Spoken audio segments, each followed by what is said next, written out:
Well, we gotta get into it, right?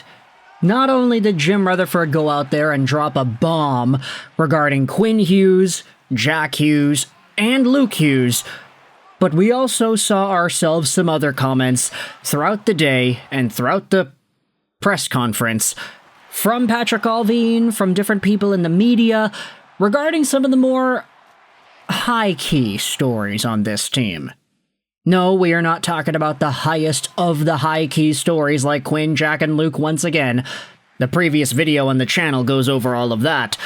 But instead, we are talking about Elias Pettersson, we're talking about Tom Willander, and we are also talking about Rick Tocchet, because all three of these guys have some really interesting updates that we can dive into, so we can spend about 3 minutes each on each of them and make a video on that.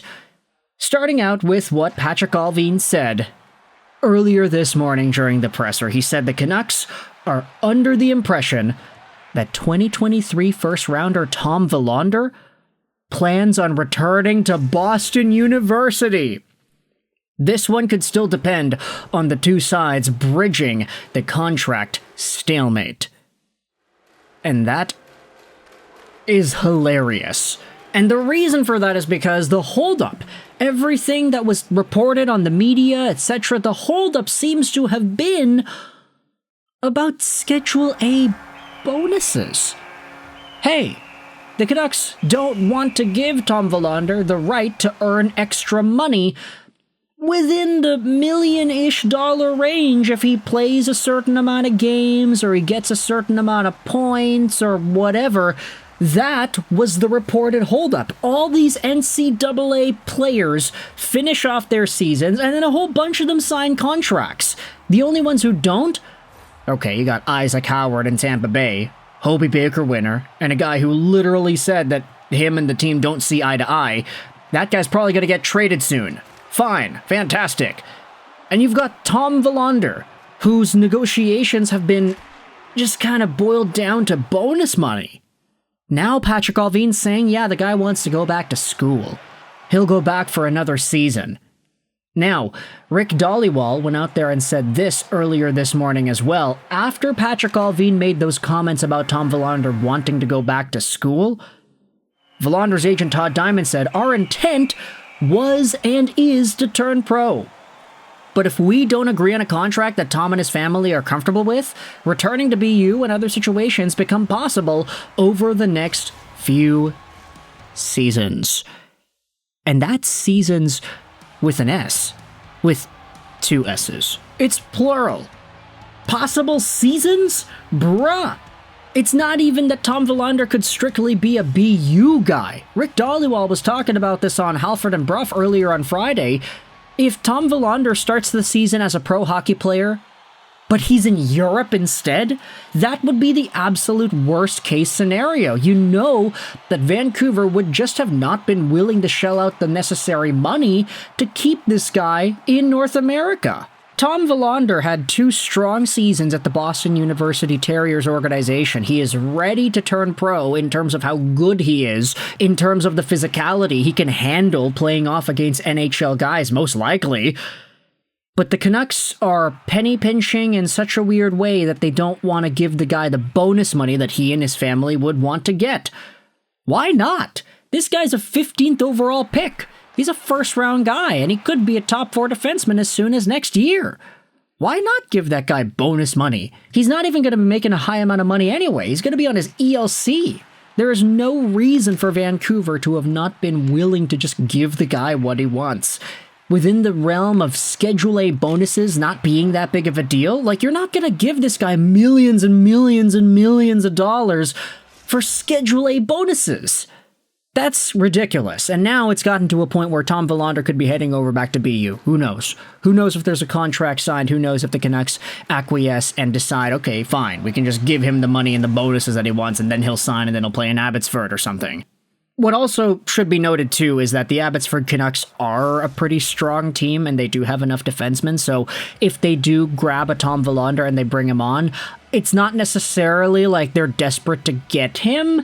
So I do wonder if that plays a part into it as well. Like, if the Canucks internally feel, yeah, well, we don't really need you with the Abbotsford team. Like, it'd be good for you to develop and play, but at the same time, the team just wants to run with their own squad for now. Could be a ridiculous thought process, who really knows, but it also is something worth noting. Speaking about the Canucks not giving people the money that they want, this is what was talked about by Rick Dhaliwal as well earlier this morning.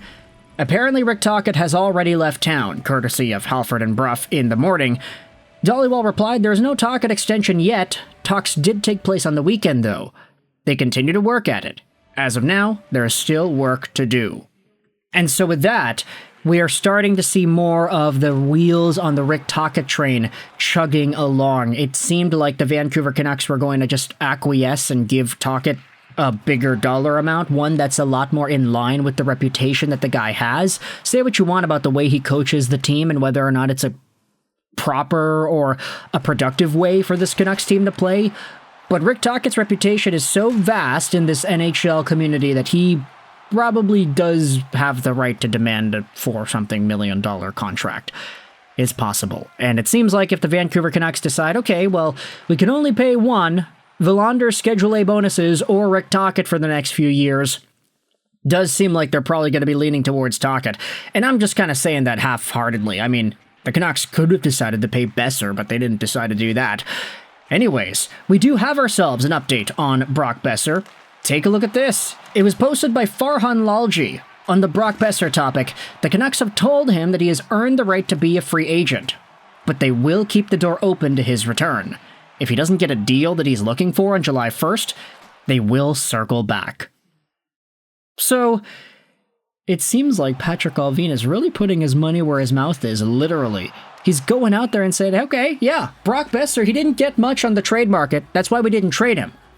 And everybody was like, oh, you're really devaluing what Brock Boeser's worth is in the market. Why would you say something like that? And Allvin is responding to this by saying, yeah, we really didn't get much. He's really not worth much. So go to free agency, see what offers you get, and if you don't like him, you can come back to us, Brock.